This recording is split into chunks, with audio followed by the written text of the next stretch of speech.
Hi, this is my logbook for the 2nd of November.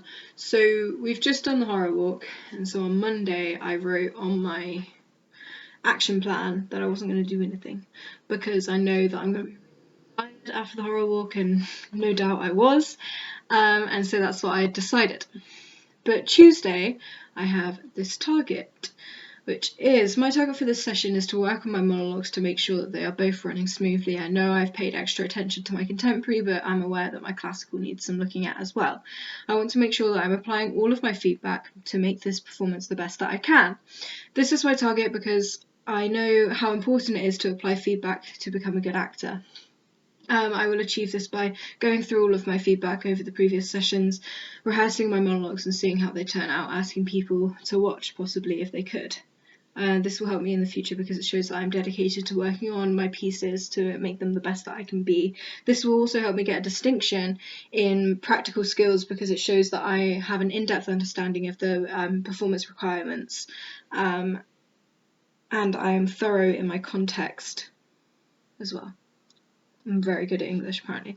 Yeah, so on Tuesday I did look at my monologues. I looked at my classical and my contemporary, but I didn't do it in class. I did it at home.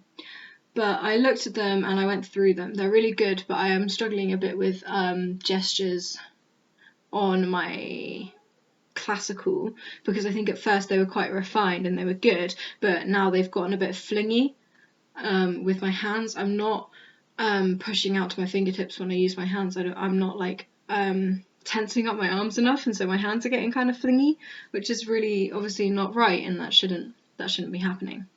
So I've had to look at that again, and my contemporary's good, but I think when it swears in my contemporary, I need to make sure that it's not classy, but it's not like I'm saying it just because I can. Do you know what I mean? I think there's a fine line as a performer when you get to swear in a performance from just being like doing it because you can and it's exciting to being professional and being like, no, I'm doing this because it's in the script. And I think at first it's kind of felt like I was like, oh my god, I get to swear, and now I'm kind of like, whoa, no, I'm an adult, I need to grow up and do it professionally. So I've looked at my phrasing, my intonation on those words especially, and my intonation leading up to those words within the sentences before, and just making sure that it doesn't sound like I'm childish in a way, because it is a relatively mature monologue and I don't get to do a lot of mature pieces, and so it's quite exciting to have a naturalistic piece that I can work on and be mature in, and that will emphasise me as an actor and my skills as an actor when I go into my university for my interview.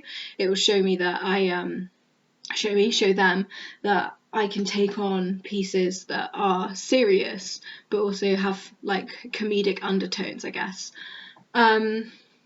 Yeah, so Wednesday we were doing like Christmassy stuff. Thursday I ran through my presentation and timed it. This was in the evening. I also did some research on presentations and what they should look like and what makes a boring presentation and what doesn't, and that's all on my Google site, because I was really worried that it would be boring, and I'm not one to want to sit through a presentation, so I know what the audience would feel like, and so I wouldn't want them to go through that. I said on my action plan that I would be practicing my monologues. I ended up not, because I didn't want to over practice it, because I've done that in the past where I've over practiced it, known it for word, and then when I'm actually doing it, I'm on stage and I'm thinking about like McDonald's or something stupid. So I want to make sure I've put a lot of time and effort into my monologues and every single sentence and every single gesture and facial expression, whatever, but I don't want to go too far, because less is way more. Less is so much better than like going crazy. Yeah, so I think that's really, really important as a performer to remember, and it's a really good skill that I can transfer into my future. But yeah, so that's my week. I did get through a lot of stuff, but not as much as I wanted to, because we were starting the Christmas project. It was more focused on that and stuff like that, and sort of fleshing out what we're going to be doing. So yeah, and I got sick, which was really fun. So yeah, that's my logbook.